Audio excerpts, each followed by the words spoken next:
हाँ तो स्टूडेंट, कुछ बच्चों की डिमांड थी कि जी हमें कारक की जानकारी चाहिए। तो कारक देखना है, कारक कितने प्रकार के होते हैं। कारक हमारे 8 प्रकार के होते हैं। ठीक है, 8 प्रकार के कौन कौन से? 8 प्रकार वो कौन कौन से होते हैं? नंबर 1 होता है कर्ता कारक। कर्ता कारक, ठीक है। नंबर 2 कर्म कारक। कर्म कारक। नंबर 3 करण कारक।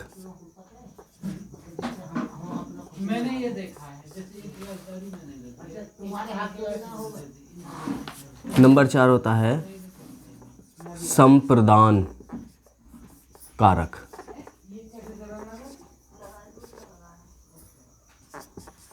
नंबर 5 होता है अपादान कारक। अपादान कारक। नंबर 6 होता है संबंध। संबंध कारक। नंबर 7 होता है संबंध कारक के बाद अधिकरण कारक। अधिकरण कारक। और नंबर 8 होता है संबोधन कारक। संबोधन कारक, ये गलत हुआ, कारक। ठीक है, अब इसमें कर्ता कारक, कर्म कारक, करण कारक, संप्रदान कारक, अपादान कारक, संबंध कारक, अधिकरण कारक और संबोधन कारक, इनकी पहचान कैसे करते हैं? तो क्या है कि कर्ता का जो चिन्ह होता है, कर्ता की जो पहचान होती है वो होती है कर्ता ने। कर्ता ने। अब आता है कर्म कारक। कर्म को करण से संप्रदान के लिए, किसी शब्द में के लिए उत्तर आता है तो उसमें जो कारक होगा, उस वाक्य में जो कारक होगा वो होगा संप्रदान कारक।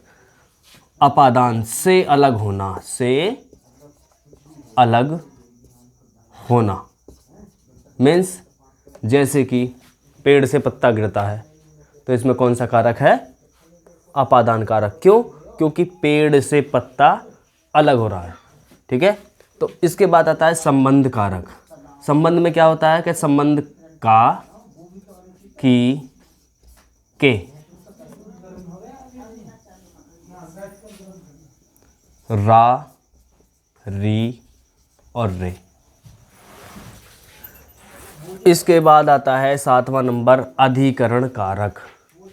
अधिकरण कारक मीन्स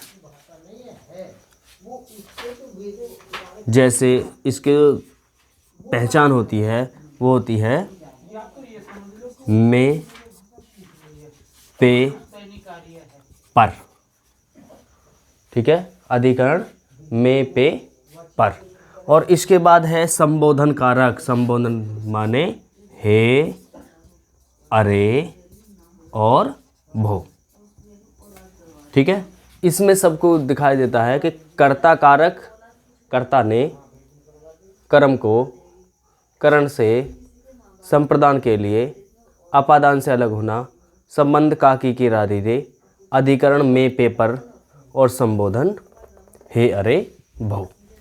ठीक है, तो ये हो जाते हैं हमारे कर्ता। याद करने की सबसे अच्छी तरीका यही है कि कारक को छोड़ दो। करना क्या है कि कर्ता ने कर्म को करण से संप्रदान के लिए, अपादान से अलग होना, संबंध का, की, के, रा, री, रे, अधिकरण में, पे, पर और संबोधन हे, अरे, वो। संबोधन मीन्स जैसे हम किसी का संबोधन करते हैं कि हे भगवान, तो हे भगवान में कौन सा कारक है? संबोधन कारक। अधिकरण में, पे, पर, जैसे कि बिल्ली मेज पर है तो कहाँ है? मेज के ऊपर, तो में, पे, पर। ठीक है, संबंध कारक का, की, के, जैसे कि राम का भाई श्याम है, कौन सा कारक हुआ? राम का भाई। तो राम का, या राम की बहन सीता है, या कुछ भी कह सकते हैं कि राम की बहन सीमा है, तो की आ गया। ठीक है, राम के बड़े भाई का नाम जो भी है तो के आ गया। तो इसमें क्या होता है कि संबंध कारक होता है। अपादान कारक, अपादान मीन्स से अलग होना, मैंने आपको अभी बताया था। अपादान का मतलब होता है अलग होने से, पेड़ से पत्ता अलग हो रहा है, या कोई ऐसी वस्तु जो किसी चीज़ से अलग होती है, तो उसमें कौन सा कारक होता है?